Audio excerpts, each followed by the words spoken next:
Welcome. Welcome, everyone. It's Angelo Robles, and welcome to my At Family Office podcast and platform. I have a real winner today. If you're live, by the way, we're a Friday at 9 o'clock in the morning, my time. Not something I do often, but we have such a special guest. I'm so excited to have him on. We're calling this While Rome Burns, Building Regenerative Empires. I know some of you don't like that word, but I'm going to go with it. Empires in Collapsing Systems. Our special guest today is Philip Marcovici, who specializes in tax, wealth management, and family governance, advising institutions, governments, and families. And it's that trio, that combination, that makes Philip, for me, a very intriguing guest. He holds advisory positions at HKUST and Cambridge.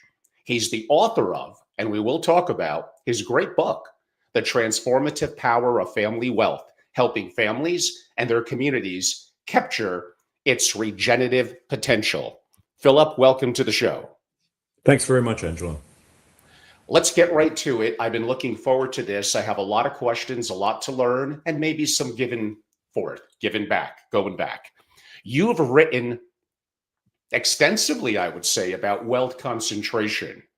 But when push comes to shove, well, sovereign states really hold the ultimate power, monetary policy, taxation, and rather bluntly, force if needed. At what point does private wealth accumulation become irrelevant if states can simply confiscate, inflate, or regulate it away? Are ultra wealthy families deluding themselves about the true definition of what is actually sovereignty? So, Angelo, it's a good way to kick off what I hope is going to be an interesting dialogue between us about the role of wealth owners and business owners in society, governments, and otherwise. The short answer to your opening question is really that private wealth exists within the political order. And at the end of the day, it doesn't exist outside of the political order. And we need to really understand that very well in the interests of all stakeholders. I'm a great believer, and that's what I've been writing about in my book, Transformative Power of Family Wealth. But I'm a great believer that wealth and business owners have a demonstrated ability to contribute to economies over the long term. However, we need wealth owners themselves to understand their responsibility as wealth owners, but we also need governments to understand how they can work together to create a world that addresses huge challenges that we have, including extreme income and wealth inequality. But the bottom line to the question that you've asked is, as I say, that private wealth exists within the political order, and wealth is only legitimate if there's a trust in society about wealth owners. We're coming into a very, very dangerous time. And it means that wealth owners have to be very aware of the question that you asked, which is really relating to, is private wealth a kind of illusion? That gets into a whole area of political risk minimization, a topic that I'm happy to get into with you, but something very much neglected in the planning a lot of wealth and business owners do is to not reflect carefully on the political risk that they face. And you've highlighted one area, only one area of many in relation to political risk. That opens up a lot of questions and follow up, and very eloquent. You used the word political order. If you don't mind, could I have your definition of that, at least within the confines of our discussion, knowing that my audience will tend to be ultra high net worth and family offices? So first of all, let me tell you that I have an absolute allergy to the phrase ultra high net worth and ultra high net worth and ultra high net worth. At the end of the day, the issues that we're discussing today, at least from my perspective, affect everyone. And any level of wealth is enough wealth to destroy a family. Any level of wealth is enough to be transformative for that family and for society.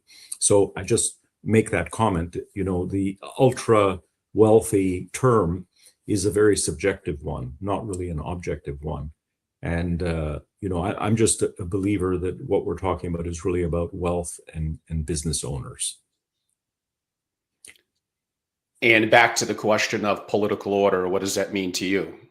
So political order, the way the world runs at the moment is we have individual countries. We have individual countries and a number of things that they try to do together, but we have individual countries.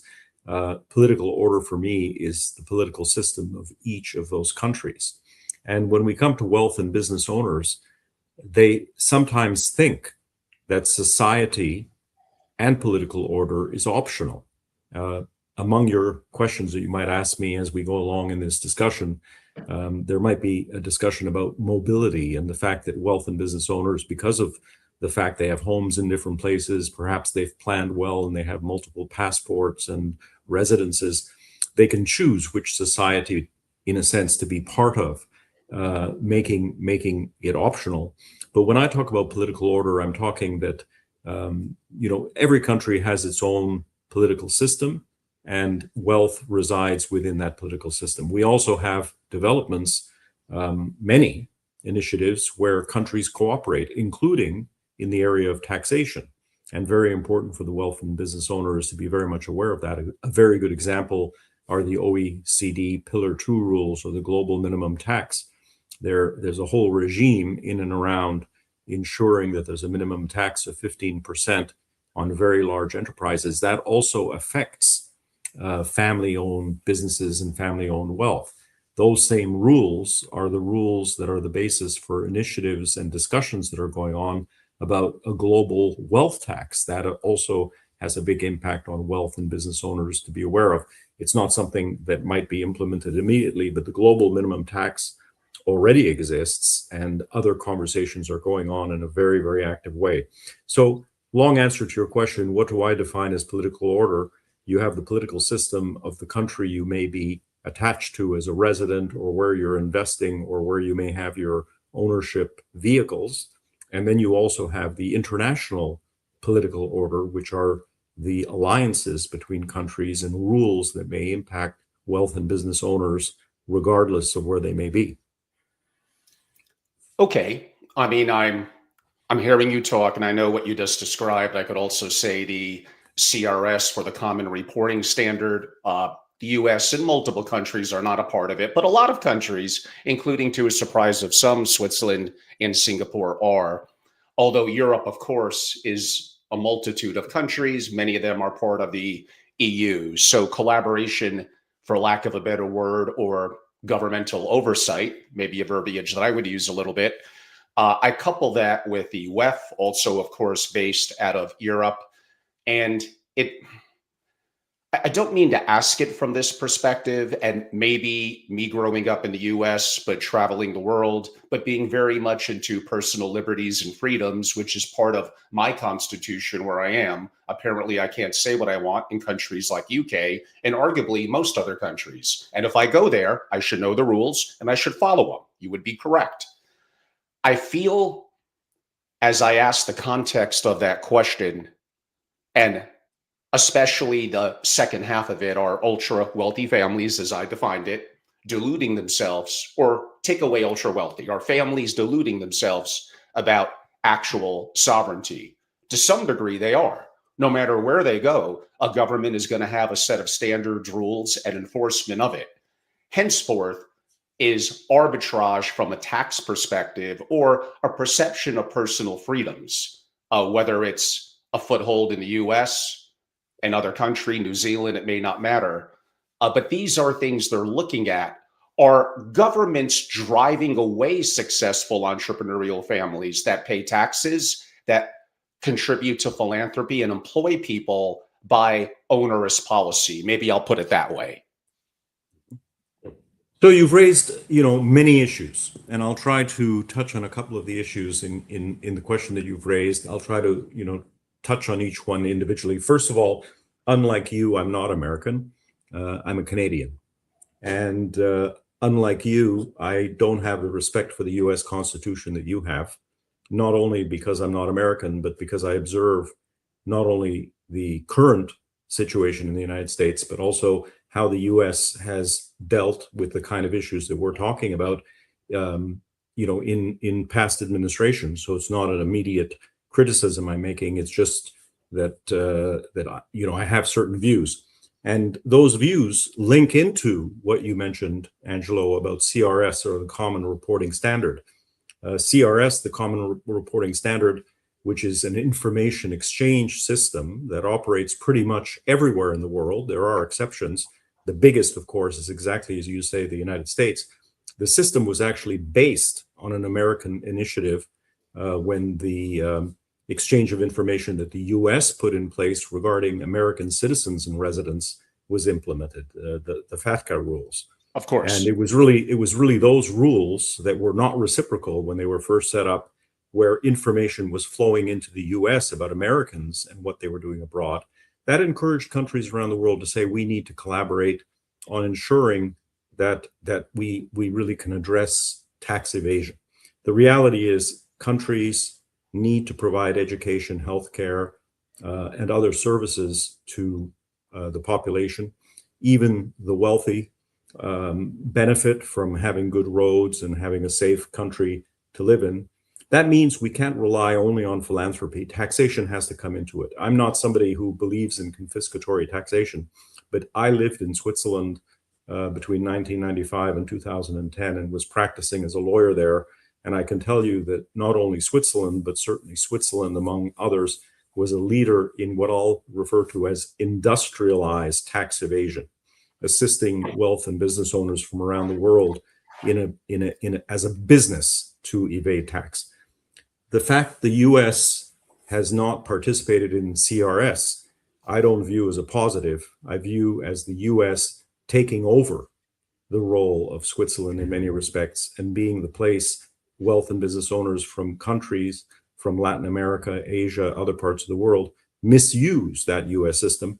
And that's going to come back to bite both US financial services providers. It's going to come back to bite them in the future. But in the bigger picture, it's going to come back to bite wealth and business owners generally.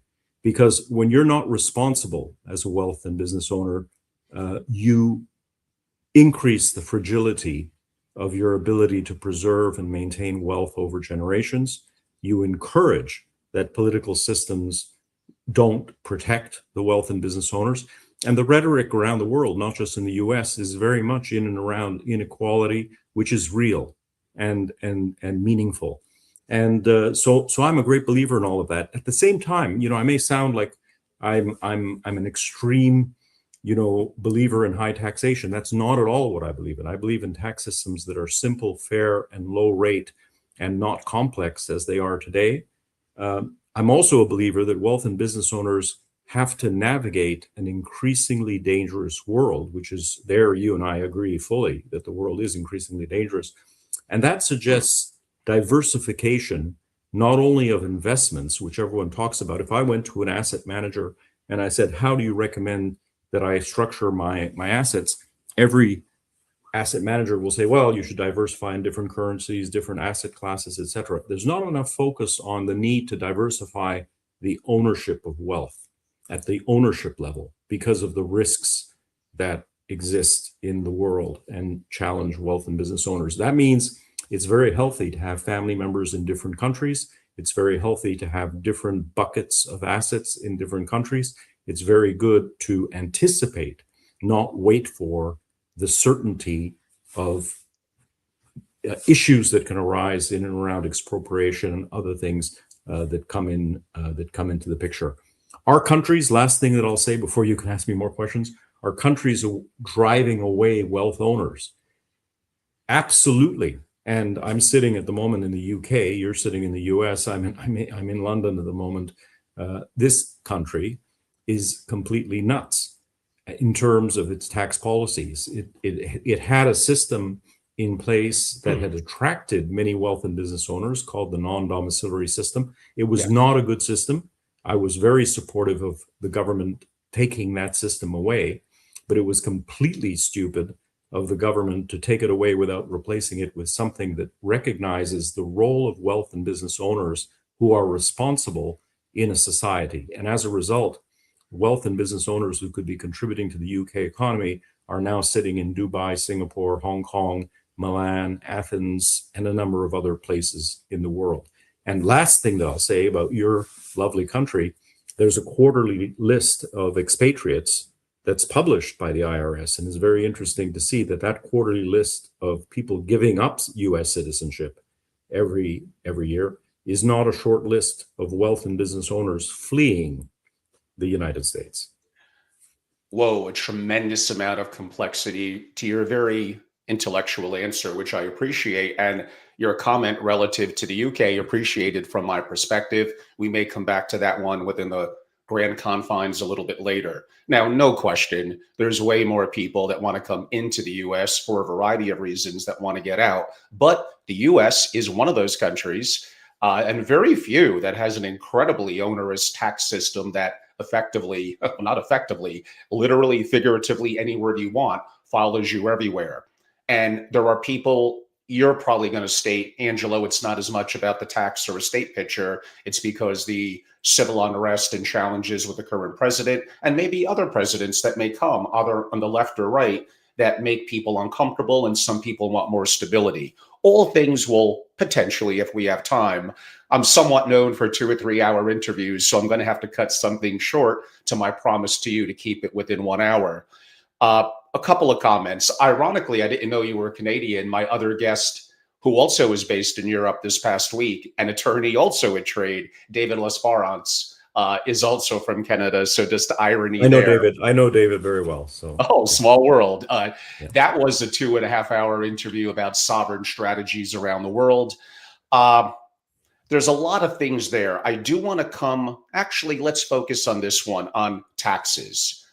Given that I'm not going to say I'm a libertarian, I'm not, but I skew to libertarian policies. I do believe incredibly in personal freedom. So for me, the Constitution in the US allows me more freedoms than I believe I would get in the vast majority of countries around the world. I do think the creation of the Fed and the IRS, ironically, I believe the same year, 1913, leading then into World War I. Again, a lot of historical and context we could discuss. But I brought this question up to David. Maybe it's a little tongue-in-cheek, Philip, but it's a little bit of seriousness behind it. Do we really, at least in the US, need taxes? We're learning that tariffs may be something that's intriguing and could work. The VAT, which you're going to be familiar with, sales tax. Now, I could be a wise guy and say we could print money. We're the world reserve currency. I am not saying that's a good idea. We have enough problems already. But I am saying, do countries, and I mean this seriously, do countries need to reconsider, especially if they have a little bit of the hammer like the US, the need for taxation?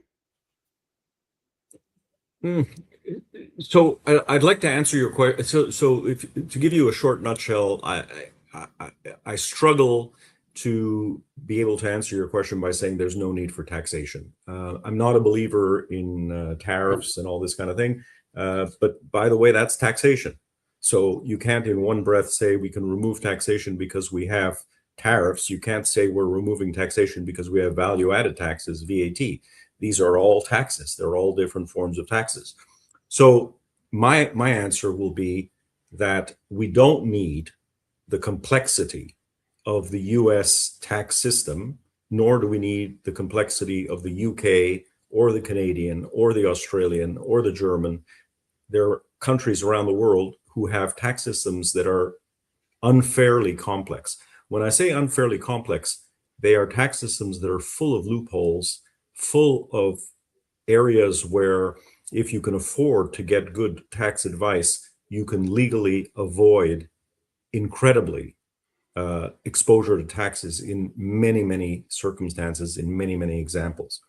Now, to put all the eggs in the VAT value-added tax basket and all the eggs in the tariff basket is moving to a very regressive tax system. A regressive tax system is a tax system that taxes those who cannot afford things more than it taxes those who can afford things.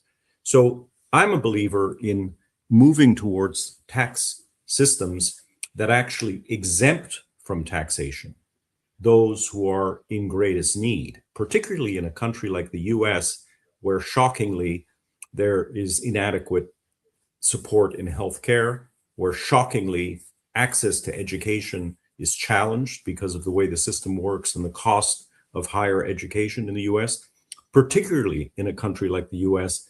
Absolutely, there's a need for the right kind of taxation. Now, the right kind of taxation, insofar as it relates to wealth and business owners, in my view, comes closer to flat rate tax systems with very few, if any, deductions, with a very transparent approach, low rate tax systems without high headline rates that are not real.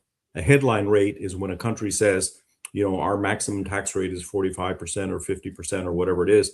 But there's a reality that then if you're a real estate developer and you're taking depreciation deductions and you're doing all kinds of financings and all things, you end up paying zero. That kind of tax system to me is faulty because it becomes very complex and unfair. A better tax system is one where you just have a flat rate of 20% or 15% or 22% or whatever it might be, and no deductions. But where you also need to go is in broadening the tax base, meaning that there should be a number of different taxes in different areas to create the needed revenue for government, which includes a VAT possibly, but with exemptions that make sure that the system is addressing the regressive elements of it. So when it comes to buying groceries, there shouldn't be VAT on groceries. When it comes to buying your new Ferrari, absolutely there should be VAT on that Ferrari. So that's the kind of vision that I would have. And coming into this is something that, of course, is going to make your beard fall off when I tell you this. But what it is that as part of a system that has broad levels of taxation, there's no reason to be afraid of opening the door to talking about wealth taxation as part of it. And there's no need to avoid saying there may be small elements of inheritance taxation that come into the picture as well.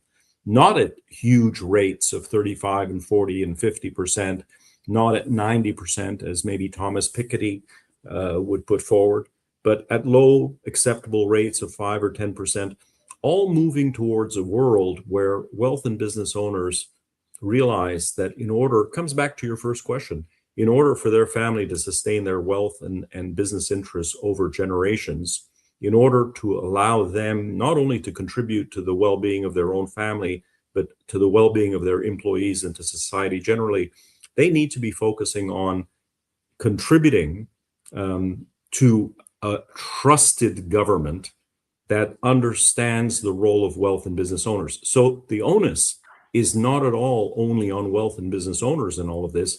We need governments that actually understand and don't want to drive away wealth owners and don't fall into the political trap of bashing wealth and business owners, when the reality is they're best placed to help economies, not hurt economies, if we work together in the right way.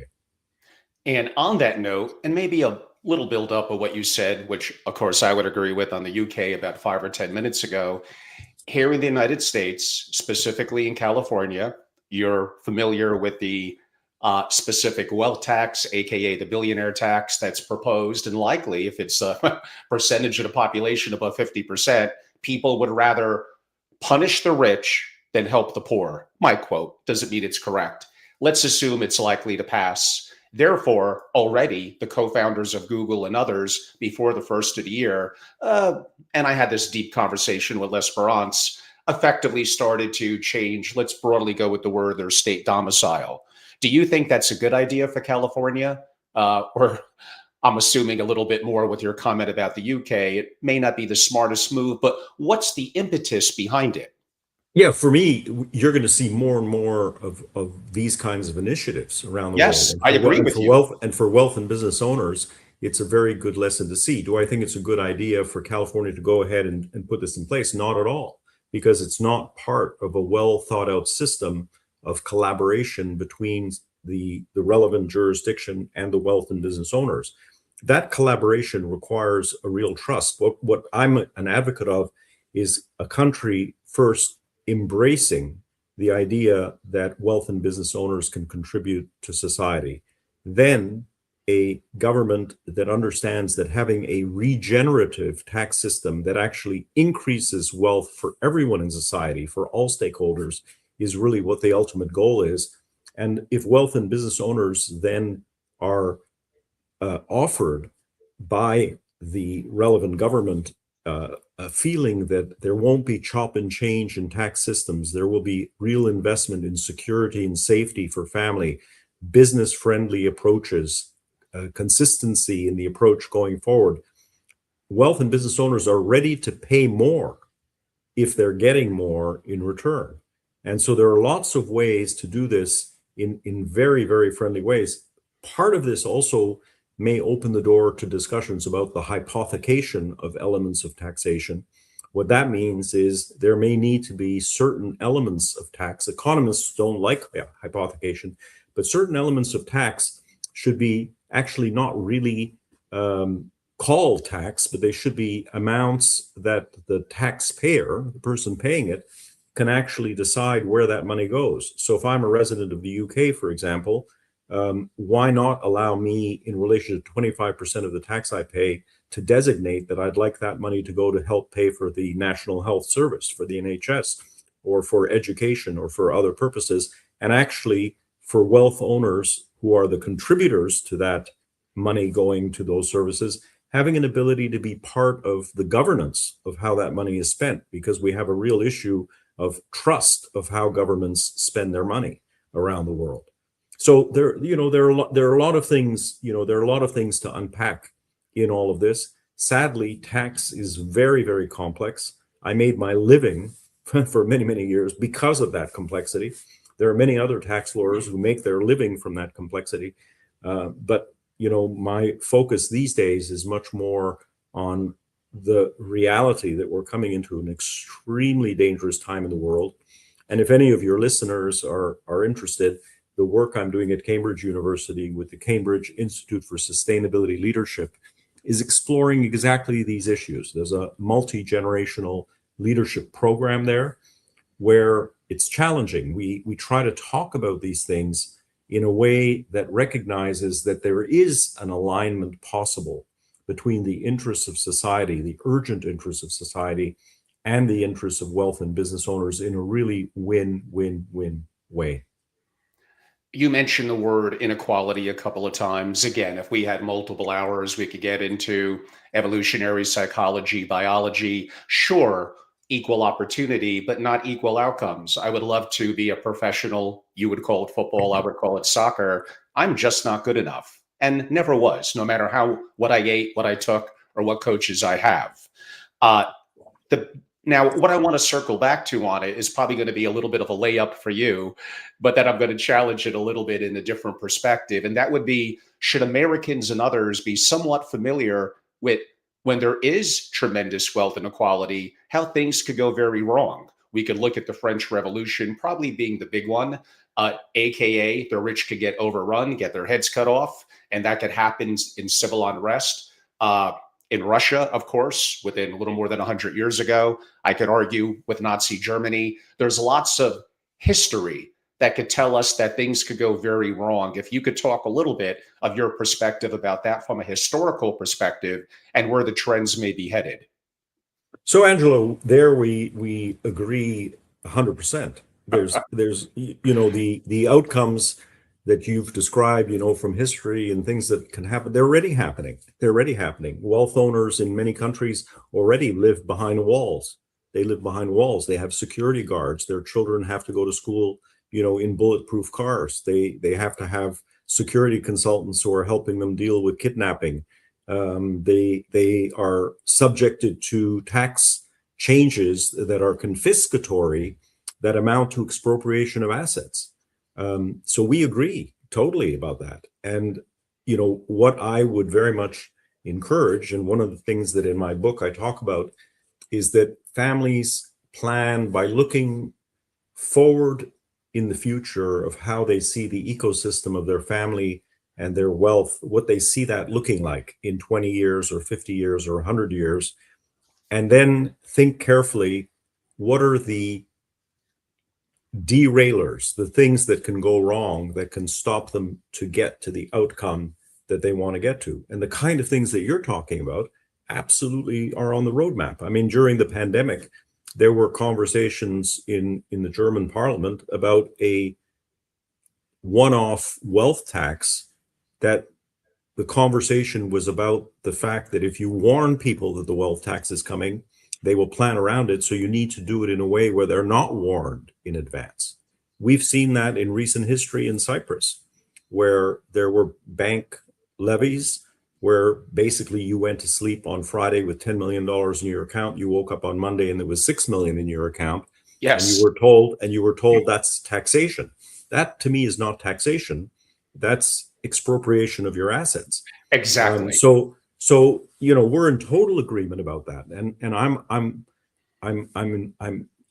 for me it's personally a difficult area to navigate, because I know the importance of wealth and business owners to society and economies, because I work with wealth and business owners around the world, and I know that they are more responsible in general as owners of wealth and business than short-term thinking CEOs of public companies who are in it for a couple of years, raping the company and getting out. But that said, these wealth and business owners are coming into a very, very challenging time. And then you also have the flip side, plenty of wealth and business owners who are irresponsible, totally irresponsible. And some of your questions that you touched on at the very beginning may lead you to also talking about, what happens with changes in technology and AI. We're also coming into a world where clearly wealth and business owners are becoming like governments in some ways, controlling the system. And that becomes very, very dangerous, because they are not elected people. They just find themselves controlling the technology that then controls information. And in effect, they end up controlling where the world is going.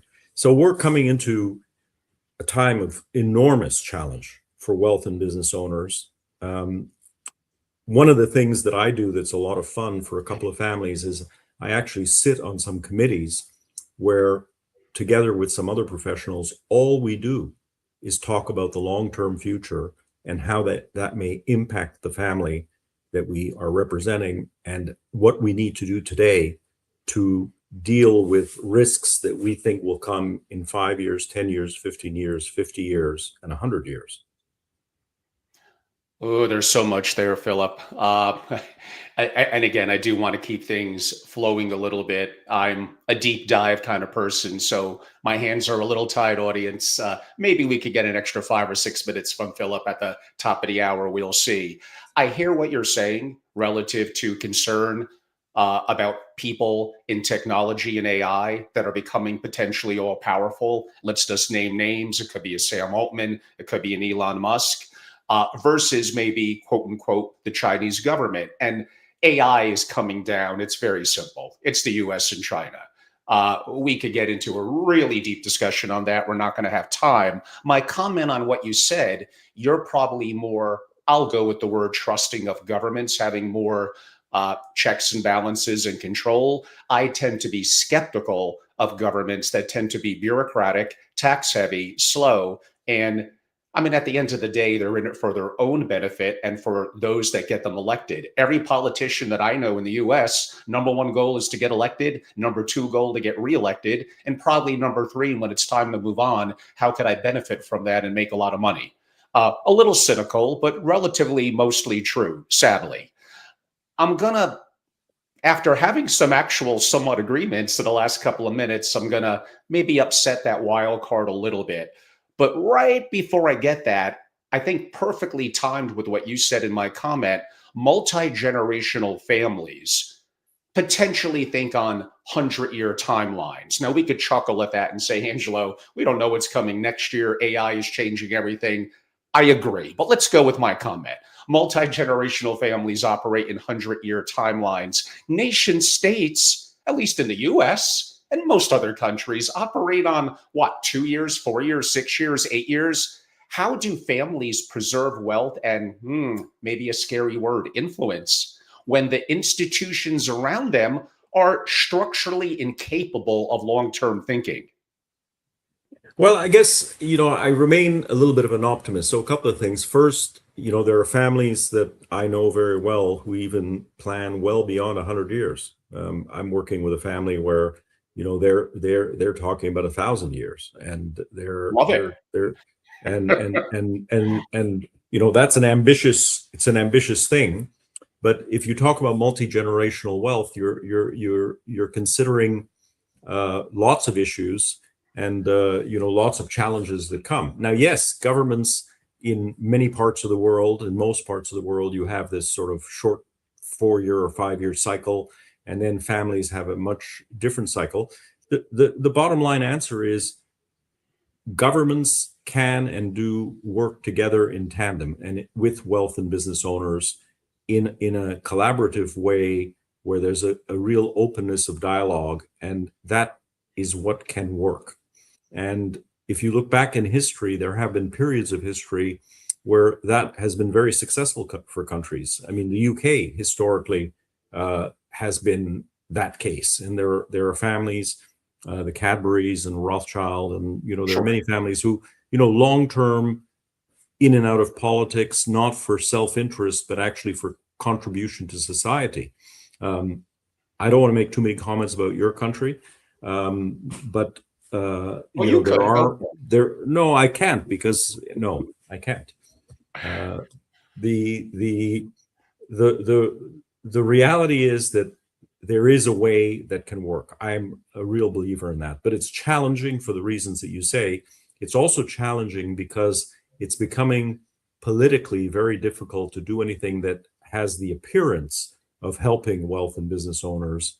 Rather, we need to communicate and get the message across very well.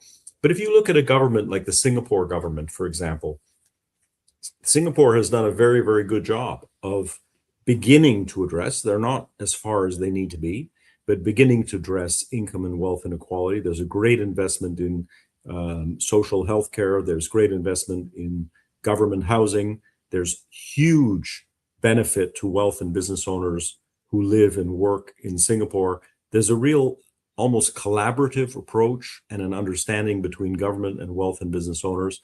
And the way the government operates in Singapore is the people that you're dealing with when you're dealing with the Singapore government actually know what they're doing. And they're not doing it because they want to benefit personally and they want to make money. A lot of them are people who, towards the end of very successful careers, come into public service as a true service. And so, coming back to, again, your first question, wealth and business owners need to recognize they exist within a political system, and what works best is when they are part of that political system and there's a collaboration, and not with a sense of what can I steal, but rather from the perspective of how can I ensure that the society that I'm part of is a society that truly cares about everyone in our society. And Philip, I'm going to maybe get to a little bit of the slightly uncomfortable part of the discussion. Never take it personally. I have great respect for your background. I'm learning so much from you and can't wait to really read your book in full and for us to have future conversations. But I will throw this question out there. Even in the titling, when it came to advising institutions, governments, I'm going to emphasize the word governments and families, your earlier take effectively on global tax, some of the comments on the US, and my comment, not yours, relative to the WEF. But I'm going to bring that together and say, tremendous respect for your intellectual rigor and all that I'm learning. It does have a little bit of a vibe and sound of a little bit of a globalist type agenda about big government, about all one government, about maybe we should be under all one order. Now, that is going to eventually lead down the road. It's practically inevitable of central bank digital currencies and governments having tremendous control and power. So I go to that question from my perspective. Maybe it's a compliment. I don't know how you would think of it. It sounds very globalist, and maybe as an overly independent, freedom loving, let's go with the word American. I know the international audience is going to hate me now, but they hate me already. Where am I wrong? It does feel that way to me, with all due respect. So let me make a couple of comments. I mean, it'll be interesting for you to read my book, The Transformative Power of Family Wealth. And by the way, the book tries to be optimistic and is a second book that I've written in and around wealth and business owners. The first one that I wrote is called The Destructive Power of Family Wealth, which is a book about how wealth destroys families, destroys businesses. Um, we all sometimes envy those who have more. The reality is every family that I know that has any wealth are nuts. But anyways, that's another subject. But I'll, focusing on the question that you've asked, one of the things that I cover in the Transformative Power of Family Wealth, and I mention, is that I was reading a book that was written by one of my classmates, Peter Hulsroy, together with a collaborator. He wrote a book called The Optional Society. And I read this book that he wrote, and it's about, the options you have in society. Very, very interesting book. But I just love the name of it, The Optional Society. And it led me to ask myself, is society optional, particularly for wealth and business owners who have this ability, to move from one place to the other, to be resident from a tax perspective where they want, give up citizenship, take citizenship. They have the wealth to do that. Is society optional? And my conclusion is no, society is not optional. If there's no planet, your business and your family is not going to sustain over multiple generations. If you don't accept the reality of the challenges our planet is facing, both from a climate change point of view, from the point of view of income and wealth inequality, from many, many other perspectives, if you don't accept that, your family cannot sustain over multiple generations. Now, that said, you're accusing me of being a globalist, I'm not sure being a globalist is such a bad thing. That said, I'm actually a huge believer that we do need, for wealth and business owners and everyone else, the freedom to move from one place to the other, the freedom to have rights to privacy, the freedom to organize in those ways. And in fact, it's necessary to have that freedom for wealth and business owners to navigate the dangers of today's world. And again, now to make it a little bit more specific, like the UK, where I'm sitting right now, where the government denies that wealth and business owners have been fleeing the UK, when the reality is they have and are fleeing the UK. The UK is going to find out more about that when they see the revenues declining, which they will see, but it's more the lost opportunity. The reality is we need that mobility. However, in the years to come, that mobility is going to be constrained. And one of the predictions that I'll make to you is that we're going to see more and more countries putting in place exit taxes. The US already has an exit tax. Canada has an exit tax. Yes. We're going to see more and more countries that put exit taxes in place. I agree.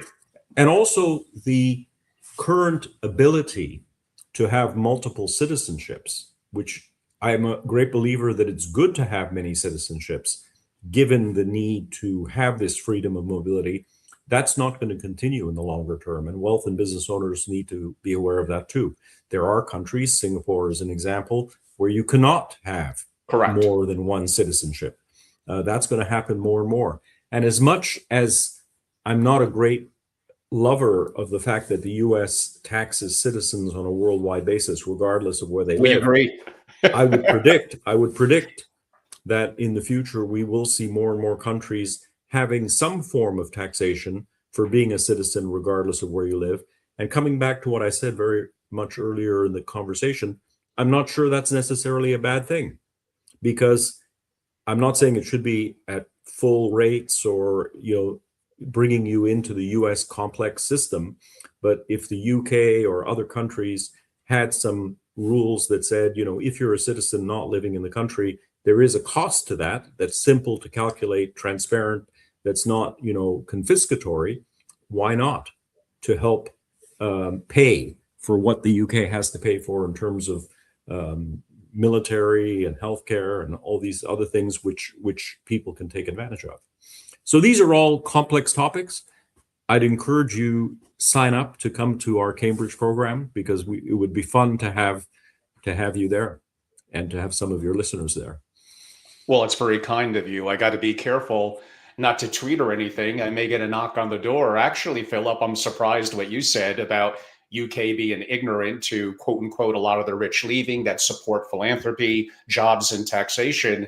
I We may have to wrap up so you don't get that knock on the door. I'm only kidding. I want more of your time, not less. That does segue into my next question. It was somewhat strategic. Historically, wealth confiscation requires physical force, revolution, invasion, etc. Today, it can be more algorithmic, if I could use that word, from inflation, bad monetary policy, financial repression, capital controls, ESG mandates. You hinted at one earlier that we probably have a disagreement on, AKA for climate levies. Which is more dangerous for wealthy families, kind of the mob with pitchforks, the days in the past, or a technocrat with keystroke? I think there's no question that the technocrat with keystroke is, in the bigger picture, more dangerous. I mean, if the mob with the 100%. pitchfork kills me, that's pretty dangerous. They can burn the city down, they can cause a lot of havoc, and they can do all kinds of bad things. But it's the technocrat who can redesign how civilization works and have a huge impact on the wealth and business owner, which comes back to what I said about political risk minimization. That's a form of political risk, or it's a derailer, let's call it, if you don't want to call it political risk. It's a derailer to a wealth and business owning families being able to get from where they are today to their goal of being together as a wealth and business owning family in 100 years or 500 years. And as a result, there are steps they need to take in view of that risk of the technocrats redesigning civilization in such a way that you don't really notice what they've done until they've already done it. And there are things that you can do.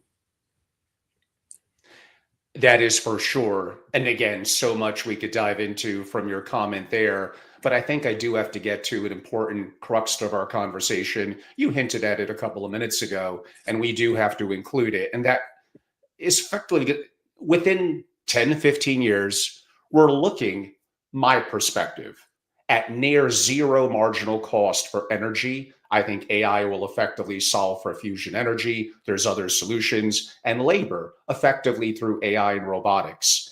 If the economic foundation of capitalism, when labor and energy, not 50 years out, arguably 7 or 10, more likely 10 to 20, go to near zero, capitalism as we know it, and you're talking to a cowboy hat wearing American, is going to have to change significantly, because it just will.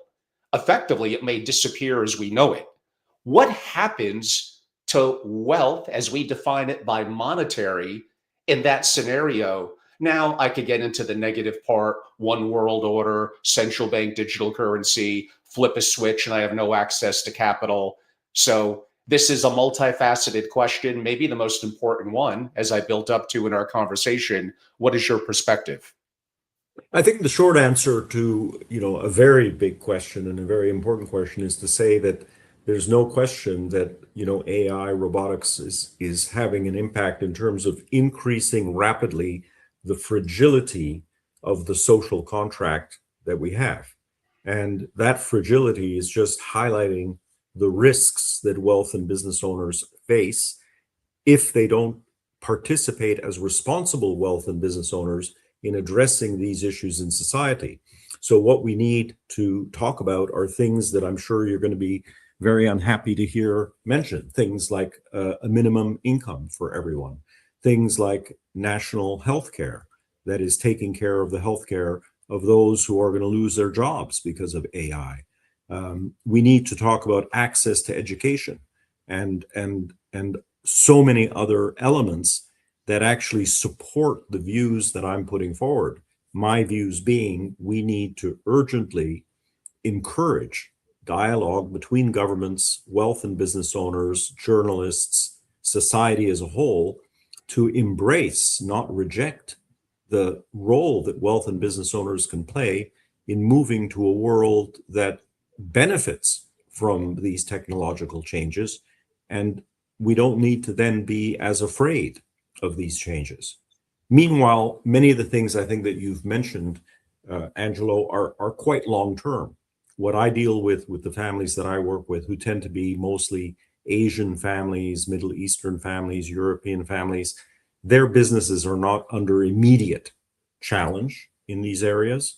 The kind of areas that they're working in, hospitality and manufacturing and all of these things, yes, there are changes that are happening very rapidly, but they're adapting to those changes already. And many of the families that I'm working with are embracing the kind of changes that you're discussing. But I want to end my answer to your question by again saying what you've raised increases the rapidity of fragility in society. That is part of the conversation that we're having. It increases the urgency of wealth and business owners to think that perhaps there's a way that they can help influence governments in a positive way to protect those in society who will be hurt the most. It won't be the wealthy who are hurt the most. It's going to be the people who live from their paycheck day to day and who no longer are going to have that paycheck. And in a society like yours, in your country, where they don't have any proper health care and they have very limited access to education, that's only going to increase the mob that is going to decapitate wealth and business owners, if you want to end on a more dramatic note. With all due respect, your home country of Canada, sure, it's going to provide. And I've been there multiple times, and I have multiple families there. Now, ones that are rich, no problem. They have the money, they can afford it. Getting quality specialist healthcare, it's not the quickest or easiest process. And education is going to be completely upended in a positive way. Now, we could talk about jobs and teachers that may not be so positive, but it's inevitable. In the end, tech always wins. AI is going to have an incredibly positive impact to education. We do have education K through 12. And yes, for colleges, you need to have a sense of commitment, pay for it. Student loans, we could get into many issues around that. So again, we have different perspectives, not just from where we were born and culturally, but that probably plays somewhat into it. But as we grow up, we form our own perspectives about things, and we have a very different feel about that. There is one thing that I did bring up twice, you did not address, and it's okay. And it probably plays into my concern over a one world order and policy, as I put it, a little dramatic. I'll agree with that. And that is central bank digital currencies that will give countries, like you said, relative to controlling potentially, arguably, passports, taxation, their ability to leave, multitude of different things. Woo, central bank digital currency that is programmed. And I'm getting a little deep on the crypto stuff here. A digital programming of central bank digital currencies effectively are going to give governments the ultimate power. Now, Trump claims he's not going to shepherd it in. Okay, he probably won't. But how about the next president, the one after that? Is it effectively inevitable? And I know I'm going down a combination of crypto and other things that may not be perfectly in the wheelhouse, but I was a little concerned you didn't address my issue on central bank digital currencies. I guess I would answer your question by saying you're right. It's not really in my wheelhouse in the sense of focus. But what I will say is that, certainly the whole crypto area is one that is increasingly regulated. And what I warn people is not to think that it's somehow a way that you can, operate without governments knowing what you're doing, which fits right into your comment, which is, as a result of that, governments have more control, not less control, particularly if central banks are at the center of a digital currency and otherwise. I think we are many, many years away from an absolute globalized approach to this, I think. But in any event, I think for most wealth and business owning families and the kind of businesses that they're doing, it's not existential. I know that you believe it is existential. I don't view it as necessarily existential, but you're raising an area that absolutely is an important one, and that it would be interesting the next time that we meet to speak in more detail about how the risk is formed, because I myself, to be honest, I'd like to understand the risk better to help the families that I work with navigate that risk better. So maybe I can turn the question around to you and to ask you, in view of your concern, in a nutshell, what should a business and wealth owning family do today to minimize the risk that you anticipate in this area? If they have great wealth, they have a level of influence, potentially politically and other ways. We could argue philanthropy. One of my questions, if we had an hour and a half, would do a deeper dive into philanthropy. And sometimes we could argue it really is for nefarious purposes, not just to avoid tax, but to influence policy. And yes, that is going to be an edge that people of wealth would have. From the perspective, as I describe it, I think programmable money, where if you're concerned, like you said, about climate change, I can't buy more than 3 pounds of meat as a family every month. That's horrific for someone like me who is very much on personal freedoms. I have a different perspective about climate change than you. I do agree it's a bit of an issue, but I'm probably not putting it in my top three. And I do believe AI infusion and a variety of factors will, let's broadly go with the word, solve for it. What solutions do families have? Understanding the problems, looking at things long term, having a level of influence, having diversity of relationships, money, and quote unquote passports in multiple countries. We don't get the tax arbitrage as a US citizen. Related to the programmable money part, that could lead down a deeper discussion about owning gold and commodities offshore, non-banking. We could go down, obviously, the road to Bitcoin. At the end of the day, which you kind of indirectly hinted at, in a long enough time frame, and maybe that's 30 or 50 years or longer, I don't know if there's anything that's going to stop a little bit of a 1 or 2 world order and effectively some level of central bank digital currency. If the spigot of money could be stopped by the government, then capital, stocks, etc. I could go down a very dark road. It tends to make my audience a little bit like, oh God, Angelo's. Well, Angelo. I liked a lot of what's in your answer, and one of the things that you said is, influence. You said it several times. Yes, of course. Using your ability to influence. That's really the crux of what I'm trying to encourage, which is the use of the social capital that wealth and business owners have to have the dialogue with governments, to convince governments, and I think it's possible, and there are a few governments that have already been convinced of this, to convince governments that there is a way of designing the systems to protect wealth and business owners and protect governments and ensure a fairer society in future. And also, we're very much on the same page that the biggest protection families can really put in place is to think about diversification, as I touched on earlier, diversification of ownership, and also, as you've discussed, diversification of assets into different asset classes, including asset classes that fall outside of digital currencies and other things, hard assets, gold, and other things. So there's a lot in what you responded that I would very much agree with. And we're not too far away from 10, 20, 30 years when space is going to be, well, one, it's going to be a battleground, but it may also be a new sovereign situation. A well-known person in crypto and in technology, Indian, but went to America, and I think he's out of America now. Balaji Servanson, I believe I'm pronouncing his last name right, talks basically about self-sovereignty, about we may form digital nation states, but a subject for a different time.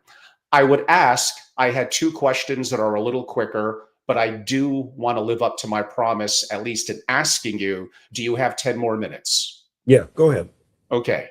And we've been building up a little bit into this, and we shockingly may even have some things where we come together a little bit on this one. And that is going to be the rise of socialism. In the US, most of our democratic leaders wearing that hat are obviously far left. We're looking at Newsom and what's going on in California. We're looking at the rise of AOC in New York, and the obvious one, the mayor of New York City, Mamdani. So rising socialism isn't just a policy. To me, it's a legitimacy crisis. When 50% of young people in America question whether capitalism should exist, what does that mean for families whose wealth is predicated on a system. Now, that doesn't even bring up what I said about AI, impactful to energy and labor, is going to change capitalism whether we like it or not. But effectively, the rise of tax the rich, broadly speaking, most people rather hurt the rich, be vindictive than really help the poor. So the rise of socialism, mainly in the US, broadly in the West, and the fact that 50% of young people under 30 basically think that capitalism shouldn't exist. Well, I guess I'd start off by saying, like I don't like the terms, ultra high net worth and ultra high net worth. I also don't like the term socialism and how it's used, particularly in your country. You know, the way the U.S. operates in terms of treating, the Democrats and the Republicans, it's like two football teams, and we're on one team or the other team. We're all in one planet, all of us, and we're all living together in societies around the world, and we need to come to grips with the responsibilities one has in their society. And everyone has responsibilities to society, and we need to work out what those responsibilities are and not put labels on them. I think that your lack of having an educated population in the United States has an impact on some of the things that you've mentioned. Well, then how do we become, and I'm sorry, I've been pretty good at not interrupting, but I will make an exception this time. A lack of an educated population. We're by far the most successful country on earth. We have the most number of billionaires, Silicon Valley. We have a system. It depends, Angelo. It depends how you measure. Yeah, it depends how you measure success. I mean, if your measurement of success is look. Anyways, that takes us down not the rabbit hole you wanted us to take down.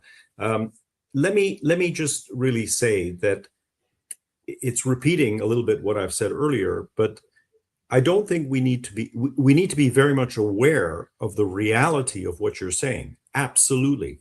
Around the world, not only in the US, everywhere, there is a sense of wanting to bash the wealthy. I read the FT, which is not a left-wing newspaper, but more of a conservative newspaper. And I comment when there are discussions about the tax system and otherwise. And I'll tell you, when I read the comments people are posting about wealth and business owners leaving the UK, the vast majority of those comments are good riddance. We don't need you. Not comments that are saying, actually, we would like to find ways to keep you in our society because we know that you're contributing jobs, you're contributing in the future, you have the potential to contribute to the NHS and to all these other things. So, we are in violent agreement about the issues that are there. And what I believe is absolutely critical, again, is dialogue, and wealth and business owners have to be part of that dialogue to show how important they are and can be to economies. And we then need to develop systems that ensure that there then is real care for the realities of what is affecting the possibility of our planet surviving, including addressing income and wealth inequality. And I'm not an anti-libertarian. There are many things about libertarian views. I loved Ayn Rand when I was a kid and reading her. I have many libertarian instincts. However, equally, I understand very well human nature, and I've worked with wealth and business owners for many decades now in many geographies, if not all geographies of the world. There's a reality that in addition to philanthropy and freedom, we do need taxation. But we need taxation in the right way, and we need a comfort. You need to have a feeling you're paying tax for a good reason. And what you're raising in your question is the good reason. We need to show the population in general, we need to prove that this kind of system can work, that capitalism can work. Capitalism is a good thing. I'm not sure that we're doing a good job with that, either in the US or in other countries at the moment.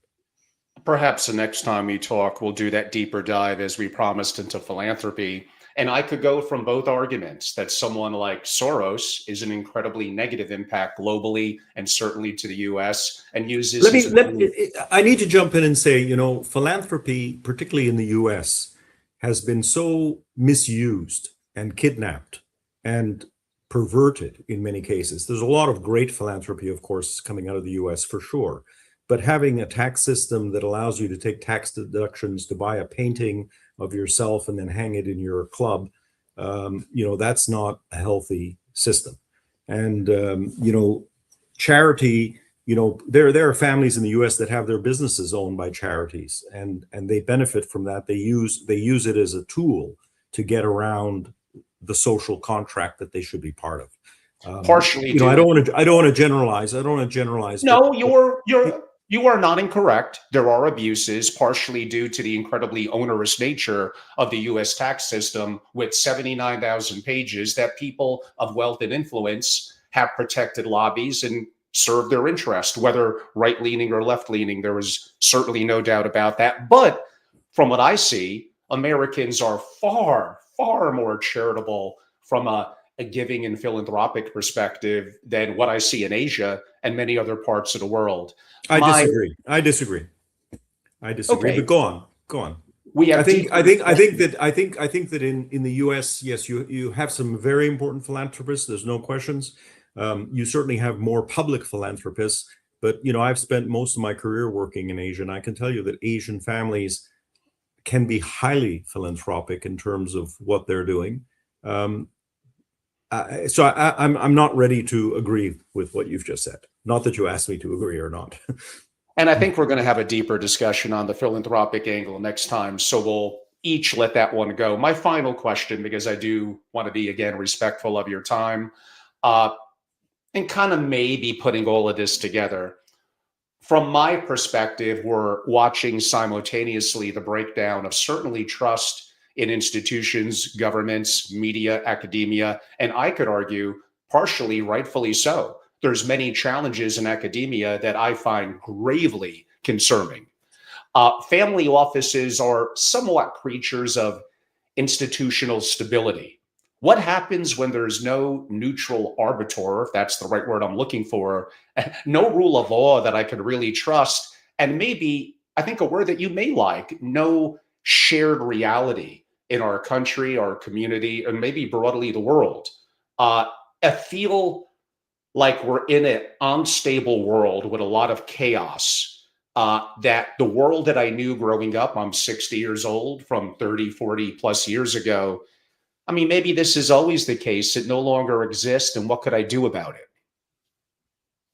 It may lead, excuse me, it may lead to a return to some of the positive ways of the world of the past. I don't know the answer fully to your question, but some of the families that I work with in Asia, the historical businesses in mainland China before the communist revolution were businesses where the family ran a business, also provided housing for their employees, education for their employees, retirement and health benefits, for the entire lives of their employees.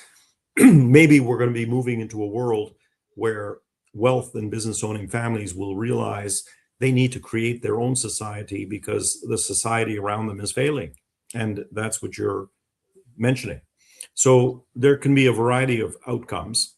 It would be good to end our conversation, in a somewhat positive way.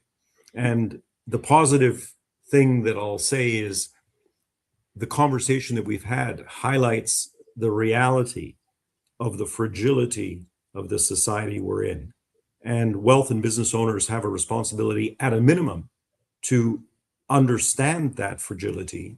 And that takes some effort to really think about where we are today, where we want to be tomorrow, and how we can get there in the right way. There is no one right answer. And Philip, a great way to end in your comment, but because you're a guest, I appreciate you coming on under what some would say is a little bit of fire here or there, but that adds a sharpening the knife and the steel by having good conversations lacks in my community, and I appreciate you. A closing comment, if you desire, and why your book is an important read for governments, for institutions, for families addressing some of these issues, and restate again what you're doing in Cambridge, please. So I guess with the book, you've already touched on the main areas. I would also encourage, those who are advisors to wealth and business owner families to read the book. And I don't want to retain any sort of sense of copyright. I encourage advisors who read my book to use some of the ideas in terms of how to discuss these areas with families.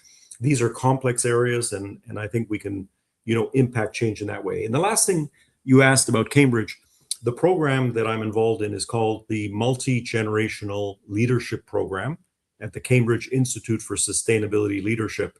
And what we try to address is the urgency of climate change, the urgency of income and wealth inequality, the urgency of all the challenges, or many of the challenges we are facing in communities and on our planet, and the special role wealth and business owning families can play. But also, very, very importantly, the fact that a wealth and business owning family itself will not be sustainable if the world around them is not sustainable. And when you link the objectives of a family to address their own internal sustainability to the greater ecosystem of the world, it really is an interesting conversation. So part of what we're doing at Cambridge is also getting in deep of how family businesses can organize themselves to really ensure that they are multi-generational and resilient to challenges like the kind of challenges and others that we discussed today.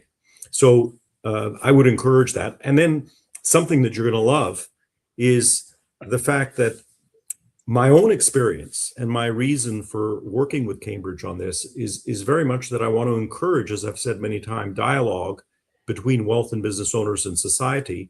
And I find myself in a university, like many universities, that is very left thinking. And I don't like referring to left and right and middle and all these kind of areas, but part of my own personal mission is to also help influence the university and academics, who I agree sometimes fall into the trap of saying, let's just take away the wealth of the wealthy. And what I'm trying to do is really open a dialogue among all stakeholders. It's about understanding what we're all talking about. And I do have the confidence that if we could attract the right government attention, we actually can do quite a lot to change the world. Well, that was a wonderful ending commentary from your perspective. I'm glad you admit that broadly about academia. It's obviously true. I could also argue tech.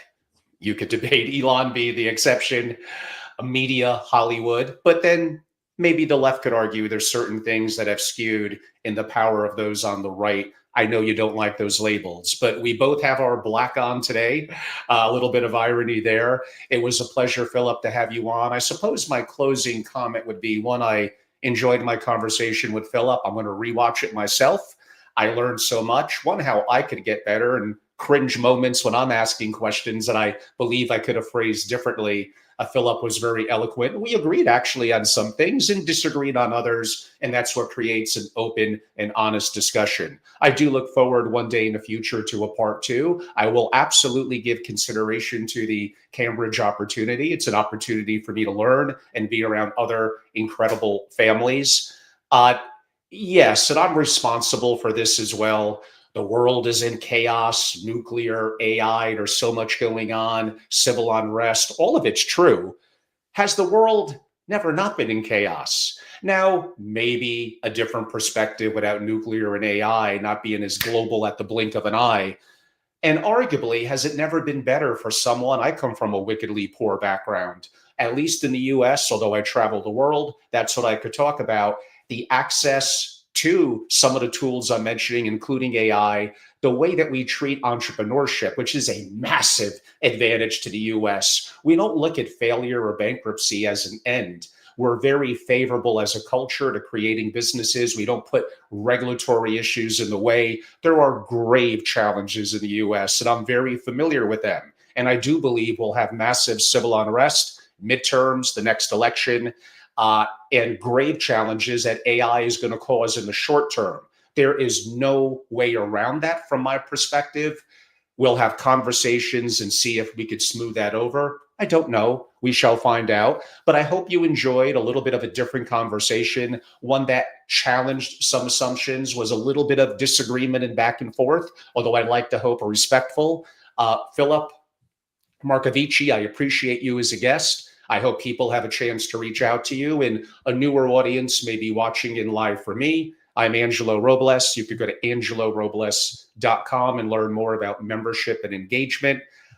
From the perspective of family offices, I've been in the community for decades, and I enjoy geopolitical, macroeconomic investing, and broadly AI and international issue discussions for family offices, bring great experts like Philip, who we're talking to now, and provide resources, opportunity, and peer connection for families around the world. Philip, again, thank you for your time. I appreciate the extra time. Thank you. Many thanks. I really enjoyed the discussion. Thanks, Angelo. Pleasure's mine. Have a great day. Thank you.